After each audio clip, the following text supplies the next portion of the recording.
When a narcissist realizes that you are finally going to speak the truth, they start to panic, and you can see it on their face. For the first time, you will witness real fear in their eyes. You have seen their rage before, the kind where their eyes turn dark and cold, but this is different. This time, they look like frightened little rats, terrified for their survival. When they understand that you are not afraid anymore, that you could expose them simply by telling what really happened, they go into full damage control. Deep down, they know your truth is 1,000 times more powerful than all their carefully constructed lies.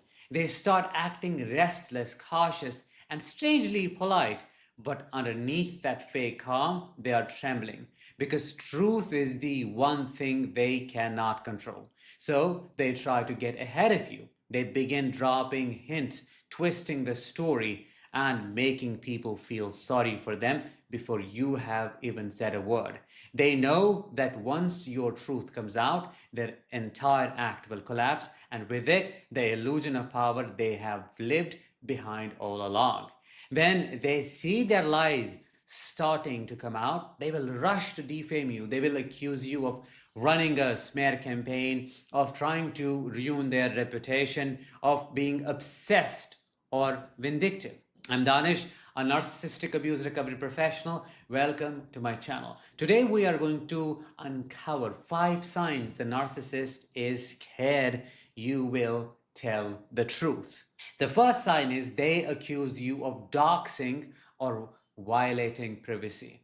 When a narcissist feels cornered, they start treating the truth like it is a weapon.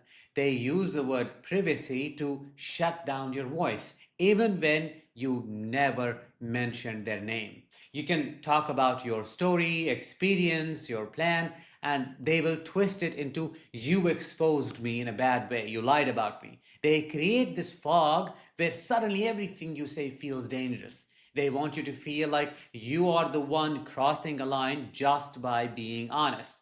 They will say things like, you are putting me at risk, or you are encouraging hate against me. It is a performance. They want to make you look like the abuser so that no one looks too closely at them. They project their guilt outward. They will go on social media to claim they are being stalked or harassed when all you did was tell your side. They will use phrases like, this is illegal or this is doxing, but their real goal is to frighten you into silence. They create noise and confusion intentionally. They hint that your post caused a chain reaction or that people are messaging them. Most of it is exaggerated or completely made up. The point is not truth, the point is fear. They want you to start overthinking your every word until you start censoring yourself. And when they accuse you of doxing, what they are really doing is confessing. They know your story is recognizable. They know that people will connect the dots for themselves even without names. So they rush to discredit you before your truth gains momentum. They try to rewrite the rules of honesty itself. Number 2, they suddenly play the mental health or trauma card. When they sense exposure coming, they switch from arrogance to fragility. Overnight, the confident, self-assured person becomes a trembling victim of bullying. They start speaking in soft tones about how they are going through a difficult time and how people should be kind. They frame your honesty as cruelty. You will see them talk about anxiety, depression, or trauma. They start posting emotional quotes about healing and compassion. It looks innocent from the outside, but what they are doing is changing the emotional temperature of the room. They know people are more likely to protect someone who seems fragile than to question them. They will also make private calls and messages to mutual friends. They'll say, oh, I am really struggling. I just wish they would stop talking about me. What they are actually doing is creating a moral trap. Now, if you speak, it looks like you are hurting someone who is already broken. They hide behind sympathy. Sometimes they even announce that they are leaving social media. Why? Because of online toxicity. It's a silent accusation. They want everyone to believe that you are the cause, behind their breakdown. They build an emotional wall so thick that no one can even ask what actually happened. They manipulate people's compassion to protect their reputation. They understand one thing very well. If they cannot win with logic, they will win with pity. Which brings us to number 3. They contact people behind your back to warn them about you. Before you even speak, they start preparing the ground. They plot and plan. They message people you both know, pretending to be concerned. They say, I think they are upset with me. I hope they are okay. Or I do not want any drama, but something is going on. Can you please check? These messages are trapped, not direct smear campaigns. They're designed to plant quiet suspicion. They do it calmly, never sounding angry. That is what makes it convincing. They sound like a mature, reasonable person who is trying to de-escalate. But what they are really doing is rewriting your story before you tell it. By the time you speak, people already have a version of events in their minds that favors the narcissist. They choose their targets carefully. They go to the people who value peace more than the truth, the ones who hate conflict. They use words like private matter or confidential so those people will not warn you. They are strategic about timing. They do it quietly, early, and with a smile on their face. They even perform sadness. It breaks my heart to say this, but they have become really unstable. They frame you as emotional, unpredictable, or bitter. They will say things like, I still wish them well, which sounds gracious, but is actually poison. They are pretending to be the bigger person while quietly destroying your credibility. And then, when you finally speak up, they act shocked. They say, I cannot believe they are doing this after all I did for them. They make your truth sound like an outburst. They play innocent because they already built the stage long before you arrived. Number 4, they pretend to confess in a controlled way. When the truth feels close to coming out, they try to get ahead of it. They admit to something small to hide something big. They will say, I was not perfect, or I made mistakes too, or I could have handled things better. These statements are rehearsed. They sound humble, but they are designed to neutralize you. They offer small pieces of guilt because they know that real accountability would destroy the image they have spent years building. So they give you half truths and sprinkle them with emotion.